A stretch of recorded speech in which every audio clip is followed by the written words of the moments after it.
All right, let's talk about one of the most unforgettable songs of the 2000s, a track that, for a whole generation, was the ultimate acoustic love song. Of course, I'm talking about Hey There, Delilah.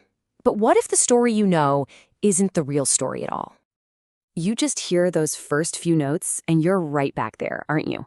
You can practically see the whole story playing out in your head.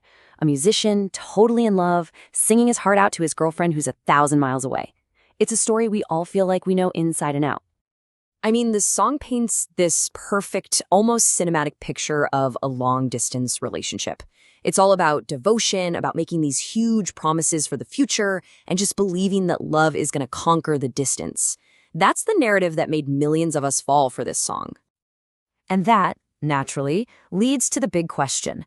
When a song feels so personal, so incredibly real, you have to stop and wonder, how much of it actually happened?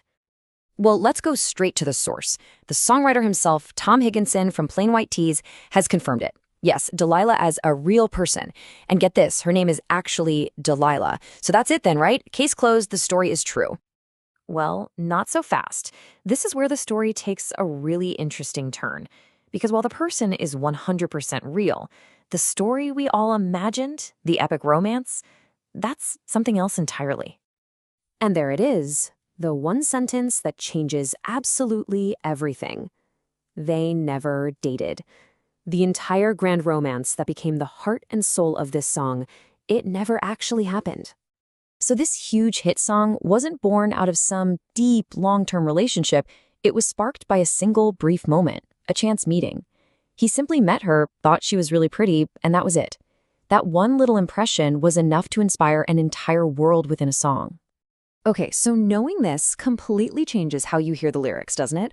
All those big promises in the song, they weren't promises to a girlfriend. They were something way more personal, a songwriter's promise to himself. So when he sings that line, "Someday I'll pay the bills with this guitar," he's not reassuring a partner. He's making a bold declaration of his own ambition. It's a vow that he's going to make it as a musician, and she was the inspiration that fueled that fire. And this line really shows you the power of a songwriter's imagination. That life we knew we would have, that wasn't some shared plan they had. It was a beautiful, completely made-up future he created just for the world of the song. This line might just be the most powerful of all now. He's not just talking to a partner. He's basically dedicating his entire future career to his inspiration. He's saying that any success, any history he makes will all trace back to that one moment she inspired him. All of this really brings us to the true core of the Hey There, Delilah story, which is all about the incredible, almost magical power of inspiration. And that's exactly what Delilah was. She wasn't the girlfriend. She was the muse. She wasn't the destination of this love story. She was the spark plug that got the whole engine started, leading to a song that went around the world. Isn't that fascinating when you think about it? The fictional story he wrote connected with people so deeply that the art itself kind of created a new reality. The story and the song became more powerful and, in a way, more real to the world than the simple truth of how it was made.